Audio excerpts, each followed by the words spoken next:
myself Dr. R.D. Maurya on my channel economics अर्थ।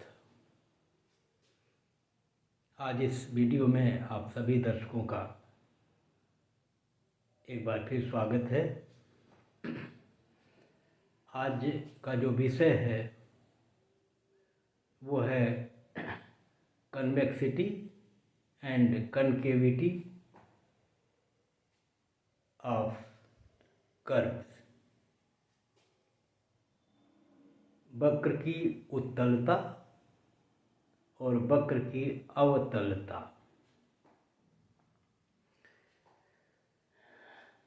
वक्र के बारे में कुछ जानने से पूर्व हमें जानना होगा कि स्ट्रेट लाइन क्या होती है, सरल रेखा क्या होती है। सरल रेखा जैसा कि हम जानते हैं ये एक सीधी रेखा होती है, और अगर कोई रेखा हो और वो सीधी हो तो उसकी जो स्लोप होगी रेखा के प्रत्येक बिंदु पर एक ही होगी, क्योंकि जब हम स्लोप निकालते हैं तो जिस बिंदु पर हम स्लोप निकालते हैं, ढाल पता करते हैं, उस बिंदु से हम आधार पर एक कोण बनाते हैं, और इस कोण के जो अस्पज्या या टेंजेंट का मान होता है, वैल्यू होती है, उसी के आधार पर हम उसकी ढाल पता करते हैं। क्योंकि सरल रेखा सीधी होती है, उसके किसी भी बिंदु से जब हम टेंजेंट ज्ञात करेंगे तो उसके हर बिंदु पर टेंजेंट एक ही होगा। हमने यहाँ पर दो छोटे चित्र बनाए हैं, यहाँ देखा जा सकता है। ये y एक्सिस है और ये x एक्सिस है, और इस पर एक सरल रेखा हमने खींची है। हमने एक इक्वेशन भी लिख दिया है, वो y = -a+bx। ये जो होता हम लोग जानते हैं कि वो y अक्ष पर जो दूरी कवर करता है उसको हम लोग कहते हैं इंटरसेप्ट, जो होता है y अक्ष पर। और क्योंकि ये इंटरसेप्ट अगर y अक्ष को आगे हम इधर बढ़ाएंगे तो ये y की वैल्यू माइनस में जाएगी, और वो वैल्यू -a लिखी जाएगी। और अगर ऊपर इस जीरो से ऊपर छूता है कहीं तो वो a का मान प्लस होगा। इस रेखा में ये माइनस है, नीचे जाएगा, इस नाते इस तरह से लिखा हुआ, और bx आगे लिखा हुआ है कि जैसे जैसे x का मान बढ़ेगा वैसे वैसे y का मान बढ़ेगा, क्योंकि ये प्लस साइन है। तो इस प्रकार से ये सीधी रेखा जो है ये नीचे से ऊपर बढ़ती हुई जा रही है। हमने इसके और दो बिंदु लिए हैं, एक T1 एक T2। T1 बिंदु से अगर हम कोई रेखा स्पर्श रेखा खींचें आधार पर तो वो वही होगी जो सरल रेखा खुद है। तो ऐसी स्थिति में चाहे T1 से चाहे T2 से अगर हम इस पर आधार अक्ष पर हम कोई कोण बनाएंगे तो जो कोण बनेगा वो थीटा होगा, और यही कोण T1 पर भी बनेगा, यही कोण T2 पर भी बनेगा, और यही कोण इस रेखा के सभी बिंदुओं पर बनेगा। और इसलिए जो टेंजेंट टेन थीटा का जो मान होगा वही मान इस रेखा के प्रत्येक बिंदु पर टेन का मान होगा, सरल रेखा के प्रत्येक बिंदु पर। और इस नाते सरल रेखा की जो ढाल होगी वो सभी बिंदुओं पर एक समान होगी। क्योंकि अगर हम टेन का मान देखने का प्रयास करें तो किसी भी रेखा में ढाल तभी होगी जब आधार पर बनाने वाला कोण जो है वो 90 अंश से कम का हो, पॉजिटिव दिशा में या निगेटिव दिशा में। और वैसी स्थिति में पॉजिटिव निगेटिव ही संदर्भ में हम कह रहे हैं। अगर हम एक दूसरी रेखा यहाँ देखने का प्रयास करें तो ये भी एक सरल रेखा है, क्योंकि ये सरल रेखा आगे जाके y को काटेगी तो इंटरसेप्ट इतना होगा। इस इंटरसेप्ट को हम +a लिखेंगे, और क्योंकि अब की बार x का मान बढ़ने के साथ y का मान घटेगा, नीचे जाएगी, y का मान घटेगा x के बढ़ने के साथ, इस नाते ये माइनस बी एक्स लिखा हुआ है।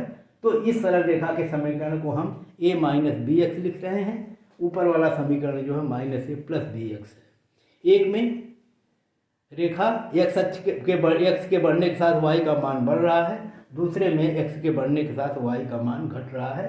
तो ये दूसरी रेखा जो है, इसके किसी t1 या t बिंदु पर जब हम स्पर्श रेखा ज्ञात करेंगे तो इस बिंदु से आधार पर जो कोण बनाएंगे वो कोण ये बनेगा, और इसलिए अगर इस कोण को हम पढ़ें तो हम कहेंगे ये कोण बनेगा। एंटी क्लॉक हम इसको मापते हैं घड़ी की उल्टी दिशा में, तो ये कोण थीटा होगा। लेकिन जब इसका टेंजेंट का मान ज्ञात करते हैं स्पर्शज्या का, तो वो निकाला जाता है 180 माइनस थीटा जो आएगा, उस कोण का जो टेंजेंट होगा, मान होगा, वो होगा। और कहने का मतलब है कि 180 में से, अर्थात ये पूरे कोण में से जब हम थीटा को घटा देंगे तो ये जो इधर का कोण बचेगा, इस कोण के टैन को हम टेंजेंट इस रेखा का कहेंगे। अंतर इतना है कि जब वो 180 माइनस थीटा निकालेंगे तो टेंजेंट का मान माइनस होगा, और जब यहाँ निकालेंगे थीटा का मान तो ये प्लस होगा। इस संदर्भ में आप समझ लें कि जब जो टेंजेंट की जो रेखा जो कोण बनाएगी आधार पर, वो कोण अगर 190 80 अंश से 90 अंश से ज़्यादा है तो हम उसको 180 से घटा के इधर वाले कोण का टेंजेंट पता करते हैं और इसे माइनस में लिखते हैं, और इधर वाले को प्लस में लिखते हैं, और मान वही रहेगा चाहे रेखा इस तरह से बढ़ती हुई हो चाहे इस रेखा घटती हुई हो। अंतर इतना है कि इस कोण का मान यहाँ देखेंगे, और जब उल्टी रेखा इसकी बनेगी तो मान इधर से देखेंगे, यहाँ चिन्ह प्लस होगा, यहाँ चिन्ह माइनस होगा। और यहाँ हमने वैल्यूज ऑफ टेन थीटा लिख रखी है आपको समझने के लिए कि अगर आप कोण 90 अंश से कम होगा, theta is less than 90 degree, तो 90 डिग्री से जब कम होगा तो ये तीन कोण हमने रखे हैं। अगर ये 30 अंश का कोण होगा तो tan का मान होगा √1/3, जिसको हम सरल रूप में इसमें 0.58 अप्रॉक्सीमेटली। इसी तरह से जब ये 45 अंश का होगा तो इसका मान 1 होगा, और जब 60 अंश का होगा तो इसका मान 1.73 होगा, √3 होगा। यहाँ हम देख रहे हैं कि जैसे जैसे आधार पर जो टेंजेंट की कोण बना रही है, इस कोण का मान जैसे जैसे बढ़ता हुआ होता है वैसे वैसे ये वैल्यूज बढ़ती हुई होती है। लेकिन अगर यही कोण उल्टी दिशा में बनेगा तो वैल्यूज तो यही होंगी, लेकिन इनके पहले माइनस चिन्ह लग जाएंगे। ये देखिए, if theta is greater than 90, तो टेंजेंट का मान निकालते समय हम उसको ग्रेटर देन जो 90 है, जैसे मान लीजिए हमने लिखा 150 डिग्री अगर हो तो हम इसको 180 में से घटा देंगे, आएगा 30 डिग्री, और 30 डिग्री जो tan का मान होगा वो 0.58 है, लेकिन यहाँ पर ये प्लस है, यहाँ पर ये माइनस है। इसी तरह से 180 में से जब 135 अंश का कोण अगर ये बनता हो तो घटाने के बाद 45 आएगा, 1 लिखेंगे माइनस, और अगर 120 अंश का कोण हो ये वाला तो वैसी स्थिति में 180 से 120 घटाएंगे, 60 बचेगा, और 60 अंश की वैल्यू होगी 1.73। आपकी इसको माइनस में लिखेंगे। ये हमने केवल इसलिए लिख रखा है कि हम आपको ये दिखा सकें कि जैसे जैसे कोण के मान बढ़ेंगे वैसे वैसे टेंजेंट के मान बढ़ेंगे। अगर रेखा बढ़ती दिशा में है तो इस कोण से tan का मान निकलेगा और उत्तर धन में आएगा वैल्यूज उसकी, और अगर इस दिशा में है tan का मान तो ये ऋणात्मक आएगा। तो एक तरह से जो सरल रेखा पर तो क्योंकि ये वैल्यूज जो हैं स्थिर होती हैं हर सर्वत्र, इसलिए जो मान T1 पर आएगा वही T2 पर आएगा, जो T1 पे आएगा वो T2 पे आएगा। यहाँ प्लस आएगा, यहाँ माइनस आएगा, लेकिन रेखा के प्रत्येक बिंदु पर टेंजेंट का मान एक जैसा होगा। और अब हम वक्र की बात कर सकते हैं, कर्व की, क्योंकि कर्व जो होता है वो सरल रेखा नहीं होता, वो वक्र जो होता है वो झुकाव या मुड़ाव लिए हुए होता है, उसमें कर्वेचर होता है, वक्रता होती है। और वक्रता का मतलब ये होता है कि वो सीधा नहीं है बल्कि किसी दूसरे स्वरूप का है जो टेढ़ा है। और टेढ़ा कैसा है? वो कई तरह के हो सकते हैं, उनकी चर्चा हम लोग कर लेंगे। तो जब वक्र सीधा नहीं होगा, हमने कहा कि अगर सीधी रेखा के विभिन्न बिंदुओं को हम देखें तो उस पर वक्र की या रेखा की ढाल सर्वत्र बराबर होती है, लेकिन वक्र पर क्योंकि ये सीधा नहीं होता, इस नाते वक्र के जो बिंदु हैं, अलग अलग बिंदु, उन अलग अलग बिंदुओं पर जो टेंजेंट का मान है या जो वक्र की ढाल है वो अलग अलग होती है। तो रेखा और वक्र में सीधा सा अंतर है कि सरल रेखा पर प्रत्येक बिंदु पर रेखा की ढाल समान होती है, लेकिन वक्र के प्रत्येक बिंदु पर वक्र का जो ढाल है वो अलग अलग होती है। और इस रूप में अगर हम वक्रों को देखें तो वक्र दो तरह के होते हैं। एक वक्र किसी तरफ उठा हुआ होता है या फिर धंसा हुआ होता है। वैसी स्थिति में हमने यहाँ पर दो वक्र आपको बनाने का दिखाया है। देखिए, एक वक्र ये है जो इस तरह से, अगर इधर नीचे से आप देखो तो नीचे से देखें तो ये वक्र नीचे उठा हुआ है और ये वक्र भी नीचे से उठा हुआ है, और ये वक्र जो है नीचे से नीचे धंसा हुआ है। उठा हुआ इधर है, धंसा हुआ इधर है। और इसी तरह से ये वक्र भी है, इधर जो है धंसा हुआ है, इधर से उठा हुआ है।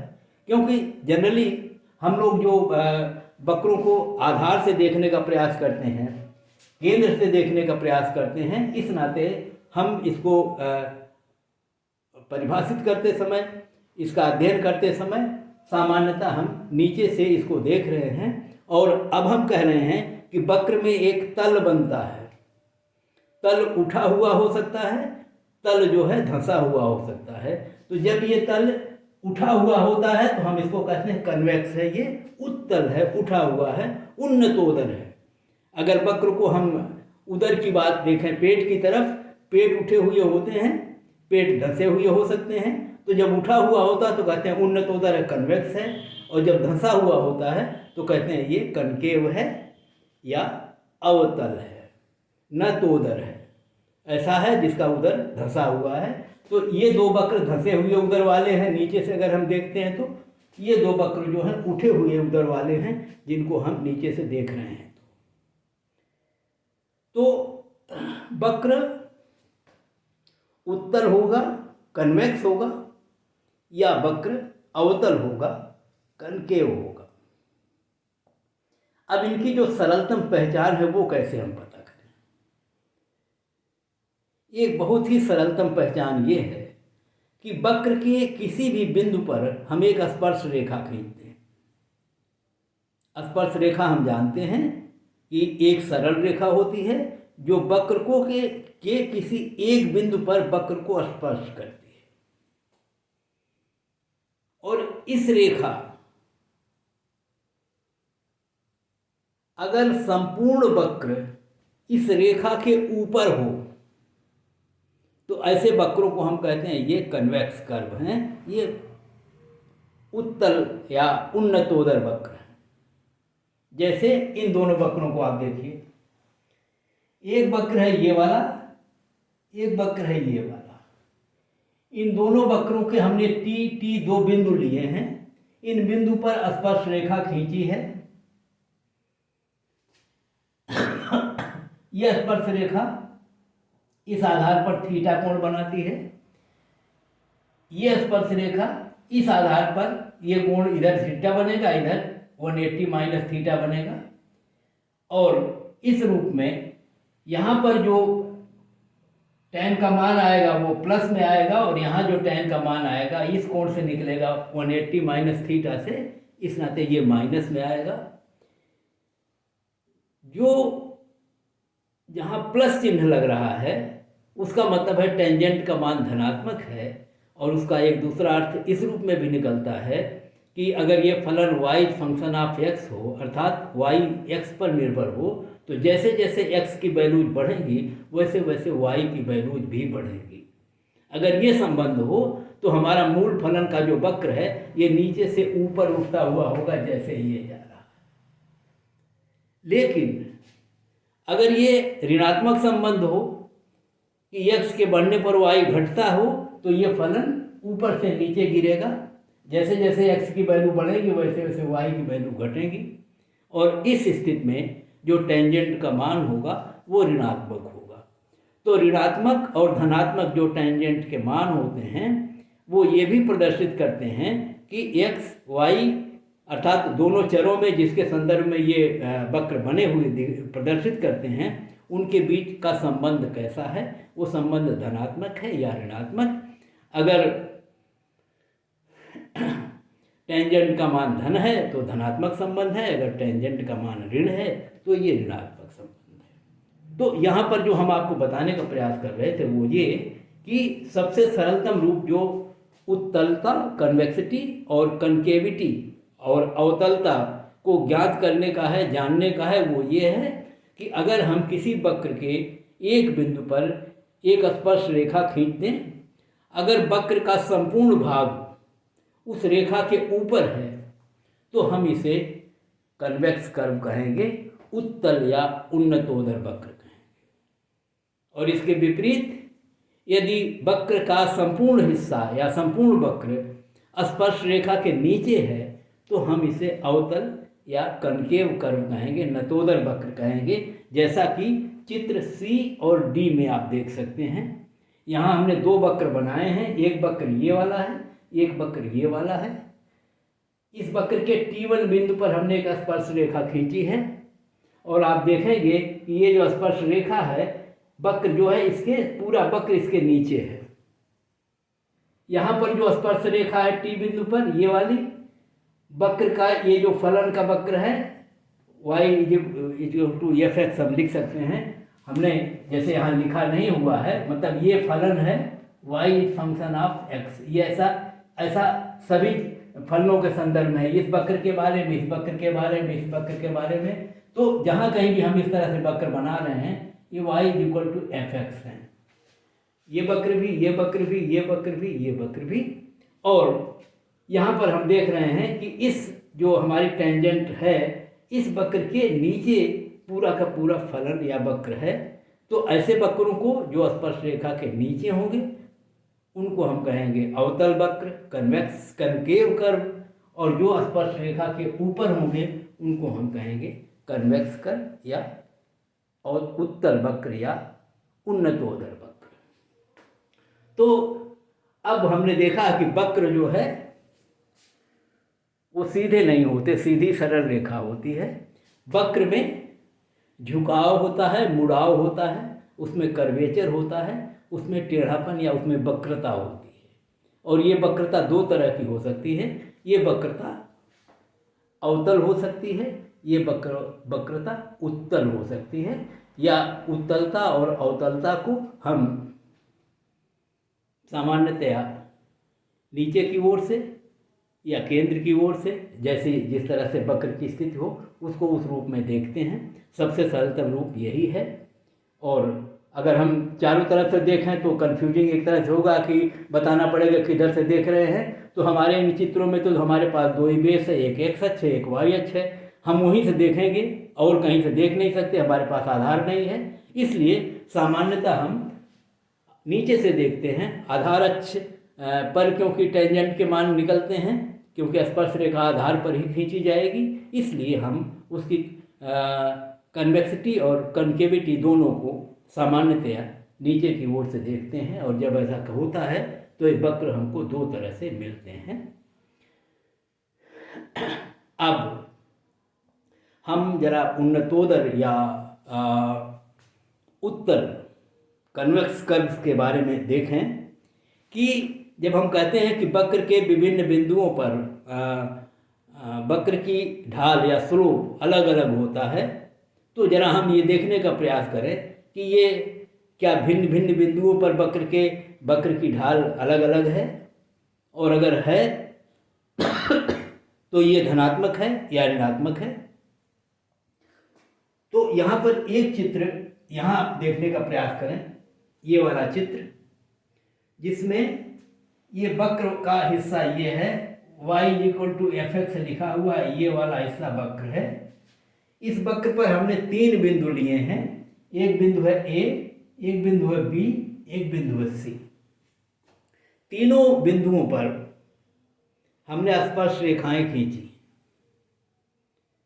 और तो ए बिंदु पर एक स्पर्श रेखा है जिसको हमने मान लिया है कि वो आधार पर 30 डिग्री का कोण बनाती है, 30 अंश का कोण बनाती है। बी बिंदु पर जो रेखा है वो 45 अंश का कोण बनाती है और सी बिंदु पर जो स्पर्श रेखा खींची गई है वो 60 या 60 अंश का कोण बनाती है। केवल इसलिए ताकि, क्योंकि ये तो पता है कि 30 से बड़ा 45 होता है, 45 से बड़ा 60 होता है। और अगर हम उनके एग्जैक्ट मानों को लिखें तो ये मान हमें यहाँ लिखे हुए दिख रहे हैं। ये 30 अंश का कोण का मान होता है 0.58, 45 का होता है 1 और 60 का होता है 1.73। तो अगर इन 3 बिंदुओं पर हम टेंजेंट के मान को लिख दें और हम ये मान लें कि ये कोण 30, 45 और 60 अंश के हैं। चित्र में छोटा है तो ये जो डिग्री का निशान है ये बन नहीं पाया, ये देखिए बना दिया मैंने 30 डिग्री, 45 डिग्री और ये 60 डिग्री। और इनके जो टेंजेंट के मान होंगे वो यहाँ लिख दिया गया है। ए बिंदु पर 0.58 है, बी बिंदु पर 1 है और सी बिंदु पर 1.73 है। क्योंकि ये तीनों टेंजेंट या तीनों जो स्पर्श रेखाएं हैं वो जो आधार पर कोण बनाती हैं ये 90 अंश से कम हैं और जब कोण 90 अंश से कम होंगे तो ये मान धनात्मक होंगे, अर्थात ये सब प्लस चिन्ह हैं। तो ये जो टेंजेंट के मान हैं वो ए बिंदु पर 0.58 है, बी बिंदु पर 1 है और सी बिंदु पर 1.73 है। और ये वक्र क्योंकि कन्वेक्स कर्व है और नीचे से ऊपर बढ़ता हुआ वक्र है और इसके जो हमने 3 बिंदु लिए, इन तीनों बिंदुओं पर वक्र की ढाल अलग अलग है। एक पर 0.58, एक पर 1 और सी या तीसरे स्पर्श रेखा पर यह 1.73। तो अलग अलग हैं। जाहिर हो गया कि वक्र के विभिन्न बिंदुओं पर वक्र की जो ढाल है या जो टेंजेंट का मान है वो अलग अलग होगा। और अगर वक्र नीचे से ऊपर बढ़ता हुआ है तो ये सभी धनात्मक होंगे। तो एक और विशेषता हमको मिल गई कि जब वक्र उत्तल होगा वैसी स्थिति में इसके विभिन्न बिंदुओं पर वक्र की ढाल अलग अलग होगी और अगर ये वक्र नीचे से ऊपर बढ़ता हुआ है तो ये सभी जो टेंजेंट के मान हैं ये धनात्मक होंगे और बढ़ते हुए होंगे क्रमशः। जैसे जैसे एक्स की वैल्यूज बढ़ेंगी, एक्स की वैल्यूज ए पर कम है, बी पर ज़्यादा है, सी पर और ज़्यादा है और जैसे जैसे एक्स की वैल्यू बढ़ेगी वैसे वैसे टेंजेंट का मान बढ़ता जाएगा। ये जब वक्र बढ़ता हुआ होगा तो टेंजेंट के मान भी बढ़ते हुए होंगे। और जब ज़रा दूसरे चित्र में आइए, वही कन्वेक्स कर्व फिर खींचा गया है, लेकिन अब की जो कन्वेक्स कर्व है वो ऊपर से नीचे गिरता हुआ है। मतलब जैसे जैसे एक्स की वैल्यूज बढ़ रही हैं वैसे वैसे वाई के मान घट रहे हैं। और वैसी स्थिति में यहाँ हमने फिर 3 बिंदुओं को लिया है और इन तीनों बिंदुओं पर फिर वही 3 कोण लिखे हैं 30, 45 और 60।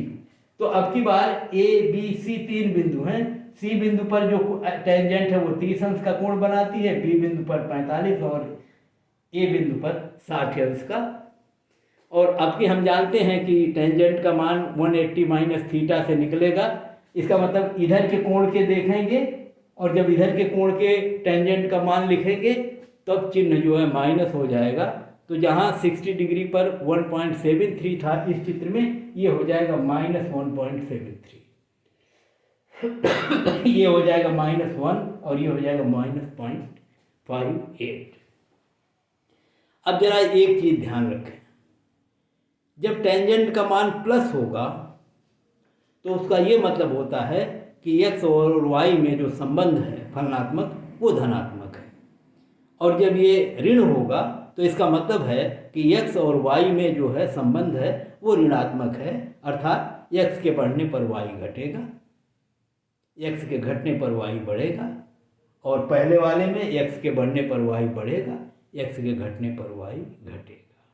तो ये धन और ऋण चिन्ह केवल x और y के बीच के संबंधों को प्रदर्शित करते हैं, और जो बैलूज हैं वो टेंजेंट या ढाल को प्रदर्शित करती हैं।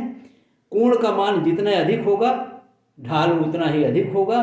तो 60 अंश वाले की ढाल है 1.73, 45 वाले की है 1 और 30 वाले की है 0.58। और यहाँ अगर हम देखने का प्रयास करें तो अगर हम x के बैलूज को बढ़ाएं तो उत्तरोत्तर x के अगले मानों के लिए टेंजेंट के मान घटते जा रहे हैं। 1.73 से घट के 1 और 58, यहाँ क्या हुआ था 58 से बढ़ के गया। इसका मतलब है कि जब वक्र बढ़ता हुआ होगा तो टेंजेंट के मान x के बढ़ते हुए मानों पर बढ़ते हुए होंगे, और जब वक्र घटता हुआ होगा तो टेंजेंट के मान x के बढ़ते हुए मानों पर घटते हुए होंगे। तो यहाँ पर मान घटेगा और यहाँ पर मान बढ़ेगा। ये x और y में धनात्मक संबंध है, यहाँ x और y में ये ऋणात्मक संबंध है। और दोनों चित्रों में स्पष्ट हो गया है कि वक्र के विभिन्न बिंदुओं पर टेंजेंट के मान अलग अलग होंगे। अब हम कनकेव कर्व पर देख सकते हैं बिल्कुल यही स्थिति। ये वक्र हमने बनाया है जो कनकेव है, नीचे से या केंद्र से या x अक्ष के कहीं से हम इसको देखेंगे तो ये धंसा हुआ है इधर। तो ये नीचे की ओर जो है वो अवतल वक्र है, इसका जस्ट अपोजिट वक्र है, उल्टा वक्र है। ये उत्तल है, ये अवतल है। तो इन वक्रों पर जब हम स्पर्श रेखाएं खींचेंगे तो जरा देख लीजिए, यहाँ पर हमने सरलता के लिए, अब ज़्यादा जटिल नहीं किया थी तो थोड़ा बड़ा बनाने का प्रयास किया, इसलिए हमने केवल 2 स्पर्श रेखाएं खींची हैं।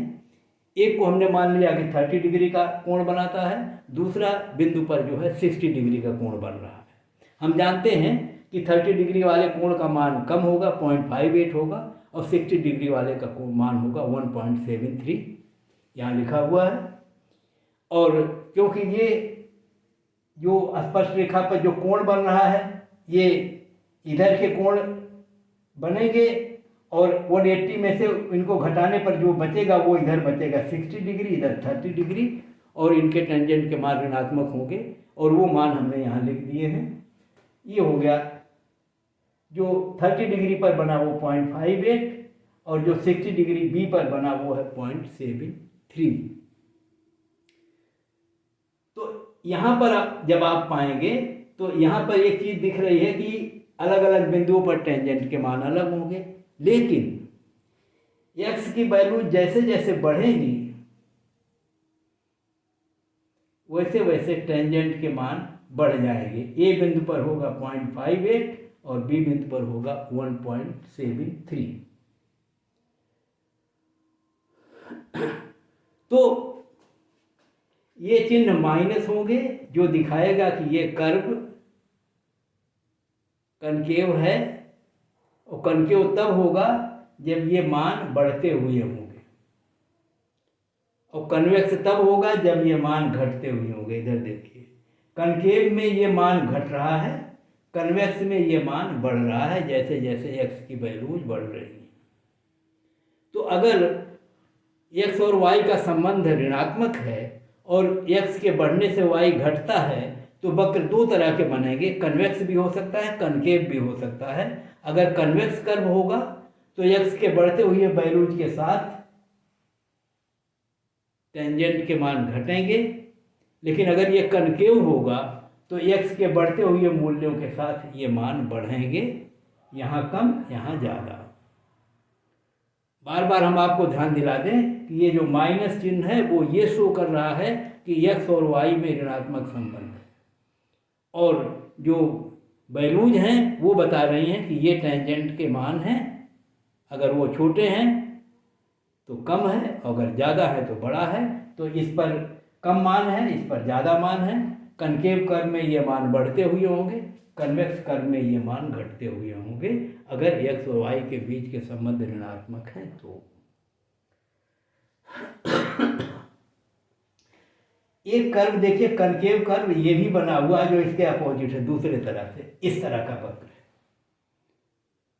और ये दिखा रहा कि एक्स और वाई में धनात्मक संबंध है, यहाँ एक्स वाई में ऋणात्मक संबंध है, एक्स के बढ़ने के साथ वाई घट रहा है, यहाँ एक्स के बढ़ने के साथ वाई बढ़ रहा है, वक्र ऊपर जा रहा है। तो वैसी स्थिति में अगर इनके दो बिंदुओं पर आप T1 T2 पर मान देखें तो T1 पर जो वक्र बन रहा है वो कोण बड़ा है, और T2 पर जो वक्र बनेगा वो कोण यहाँ आके छोटा बनेगा। T2 पर वक्र का मान छोटा है, T1 पर वक्र का मान बड़ा है। T1 पर वैल्यू बड़ी होगी, T2 पर वैल्यू छोटी होगी, दोनों धनात्मक होगी। तो इसका मतलब है कि अगर एक्स वाई के बीच के संबंध धनात्मक हैं और ये कर्व कनकेव है, नतोदर है, तो जैसे जैसे एक्स की वैल्यू बढ़ेंगी वैसे वैसे टेंजेंट का मान घटेगा। यहाँ देखिए टेंजेंट का मान बढ़ेगा और इसमें टेंजेंट का मान घटेगा। तो टेंजेंट का मान घटेगा या बढ़ेगा ये इस पर निर्भर करेगा कि एक्स और वाई के बीच के जो संबंध हैं वो धनात्मक हैं या ऋणात्मक हैं। अगर कनकेव कर्व में दोनों धनात्मक हैं तो एक्स के बढ़ने के साथ टेंजेंट के मान घटेंगे, और एक्स के अगर वो ऋणात्मक है तो एक्स के बढ़ने के साथ टेंजेंट के मान बढ़ेंगे। तो टेक्निकली या मैथमेटिकली अगर जब हम इसको टेंजेंट के मानों के आधार पर इनको हम परिभाषित करने का प्रयास करते हैं तो दो तरह के कनकेव कर्व और दो तरह के कन्वेक्स कर्व की हम कल्पना कर सकते हैं। एक में एक्स और वाई के बीच के संबंध धनात्मक होंगे, एक में एक्स और वाई के बीच के संबंध ऋणात्मक होंगे। जब संबंध ऋणात्मक होंगे तो टेंजेंट के वैल्यू माइनस में आएंगी, जब ये धनात्मक होंगे तो टेंजेंट के मान धनात्मक आएंगे। और धन और ऋण चिन्ह यही प्रदर्शित भी करते हैं कि दोनों के संबंध कैसे हैं। हाँ, ये अलग है कि टेंजेंट के मान जो है बढ़ते हुए वक्र पर कनकेव या कनकेविटी की स्थिति में, जैसा यहाँ हम देख रहे थे, यहाँ देख रहे थे कि वैल्यू जो है जब दोनों के संबंध धनात्मक होंगे तो एक्स के बढ़ने के साथ टेंजेंट के मान बढ़ते हुए होते हैं, और जब घटते हुए होते हैं तो टेंजेंट के मान घटते हुए होते हैं। ये कन्वेक्स कर्व की विशेषता है। लेकिन कनकेव कर्व में इसका उल्टा होगा। कनकेव कर्व में ये होगा कि जब दोनों के मध्य धनात्मक संबंध होंगे तो इनके वैल्यूज बढ़ते हुए होंगे, घटते हुए होंगे। जैसे अगर मैं यहाँ लिखूँ कि यहाँ 1.73 है तो यहाँ 0.58 हो सकती है। अगर हम मान लें कि ये कोण 60 डिग्री का है और ये कोण 30 डिग्री का है। इस संदर्भ में मैं केवल ये बता रहा हूँ कि ऐसे हो सकता है, क्योंकि हमने यही उदाहरण सर्वत्र लिखा, इस नाते यहाँ इसको ऐसे लिख दिया। तो यहाँ से आप इसको कलेक्ट या करेक्ट कर लीजिए। और यहाँ पर जब हम देख रहे हैं तो हम ये पा रहे हैं कि दोनों के मध्य संबंध ऋणात्मक हैं, और इस ऋणात्मकता की स्थिति में एक्स की वैल्यू बढ़ने के साथ टेंजेंट के मान बढ़ते हुए होंगे। एक्स की वैल्यू जब धनात्मक होगी तो कनकेव कर्व पर ये टेंजेंट के मान घटते हुए होंगे, और जब ऋणात्मक होगी तो टेंजेंट के मान बढ़ते हुए होंगे, जैसे यहाँ है। तो इस तरह से कन्वेक्स कर्व और कनकेव कर्व दोनों को हम जान सकते हैं, परिभाषित कर सकते हैं, पढ़ सकते हैं। तो इस रूप में हमने ये दिखाने का प्रयास किया कि वक्र की उत्तलता को और वक्र की अवतलता को हम वक्र के विभिन्न बिंदुओं पर उसके स्लोप, उसके टेंजेंट के मान के आधार पर जान सकते हैं। और अगर चित्र बनता है, बनाते हैं, चित्र बना हुआ है तो उस बने हुए चित्र को देखकर हम ये बता सकते हैं कि ये वक्र केंद्र की ओर उत्तल है, या एक्स अक्ष की ओर या नीचे की ओर उत्तल है या अवतल है। और उस अवतलता या उत्तलता कैसी है, उसकी ढाल तीव्र है या ढाल मध्य है, उस सब को हम उनके विभिन्न बिंदुओं पर वक्र की ढाल को ज्ञात करके देख सकते हैं। या वक्र पर जो स्पर्श रेखाएं कोण बनाती हैं उन कोणों को हम छोटा बड़ा देख करके बता सकते हैं कि अगर कोण छोटा है तो टेंजेंट का मान कम होगा, अगर कोण बड़ा है तो टेंजेंट का मान बड़ा होगा। और इस आधार पर उत्तलता और अवतलता को हम ज्ञात कर सकते हैं, देख सकते हैं। जितना कुछ हमने पढ़ाया है वो नीचे लिखा हुआ है, इसको आप थोड़ा बड़ा करके देख सकते हैं। और समझ सकते हैं। रिकॉर्ड में आपका रहेगा। एक बार फिर आपको ध्यान दिला दें कि अर्थशास्त्र में सभी समस्याओं को, अधिकांश समस्याओं को जब हम समझते हैं, समझाते हैं, तो हम उसका जो सबसे सरलतम रूप में बताने का तरीका होता है, समझाने का, वो वक्रों के माध्यम से होता है। और इस हम जानते हैं कि बिना वक्रों की सहायता से हम अर्थशास्त्र की समस्याओं को समझ नहीं सकते। सबसे सरलतम रूप में, थोड़ा और गणितीय रूप में जाएंगे जब हम लोग फंक्शंस का प्रयोग करेंगे, बीजगणित का प्रयोग करेंगे, इन डिफ्रेंसिएशन और कैलकुलस का प्रयोग करेंगे, तो वो थोड़ी कठिन हो जाती हैं। लेकिन उसके सबसे सरलतम रूप में हम रेखागणितीय विधि का प्रयोग कर सकते हैं, जिसमें हम वक्रों और रेखाओं के माध्यम से वक्रों की ढालों को देखते हैं और इन ढालों के माध्यम से व्याख्या करते हैं। और हम लोग जानते हैं कि जो वक्र की ढाल होती हैं वो परिवर्तन की दरों को व्यक्त करती हैं, और इस तरह से वक्र के विभिन्न बिंदुओं पर उसकी ढाल हम देख सकते हैं। उनके स्पर्श रेखाओं के कोणों के आधार पर, छोटे बड़े कोणों के आधार पर, छोटा कोण तो ढाल कम, बड़ा कोण तो ढाल ज़्यादा, और इस आधार पर परिवर्तन की दरों की हम तुलना कर सकते हैं कि कम है या ज़्यादा हैं। और परिवर्तन की दरों के आधार पर हम अर्थशास्त्र की सभी समस्याओं को समझते हैं, समझाते हैं, परिवर्तन की दरों को ज्ञात करते हैं। और वैसे स्थिति में वक्र की उत्तलता और वक्र की अवतलता, या वक्र के विभिन्न स्वरूप, या वक्र के विभिन्न बिंदुओं पर उनके स्लोप्स, ये जानना हमारे लिए बहुत ज़रूरी है। और इनको जितनी हम अच्छी तरह से समझ लेंगे, इतनी अच्छी तरह से समझ लें कि वक्र को देखते ही हम सारे निष्कर्ष हमारे समक्ष आ जाएं कि ये वक्र कनकेव है तो ये होगा, ये वक्र कन्वेक्स है तो ये होगा, और ये वक्र में एक्स वाई के मध्य जो संबंध धनात्मक है तो ये होगा, ऋणात्मक है तो ये होगा। वैसी स्थिति में हमें बहुत सरलता या सुविधा होती है समस्याओं को समझने में या समझाने में। तो इसलिए बहुत ज़रूरी है कि हम इनको बहुत अच्छी तरह से याद कर लें, कंठाग्र कर लें, समझ लें। ये सबसे सरलतम रूप है।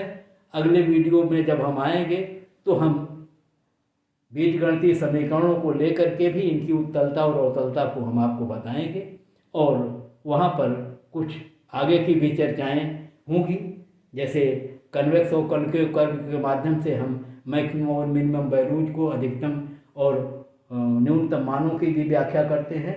तो अगले वीडियो में हम फिर मिलते हैं, और तब तक आपसे अपेक्षा है कि वक्रों के इन दोनों स्वरूपों को आप अच्छी तरह से समझ लें, ताकि आपको आगे अधिक सुविधा हो। तो आज का वीडियो यहीं समाप्त करते हैं। धन्यवाद।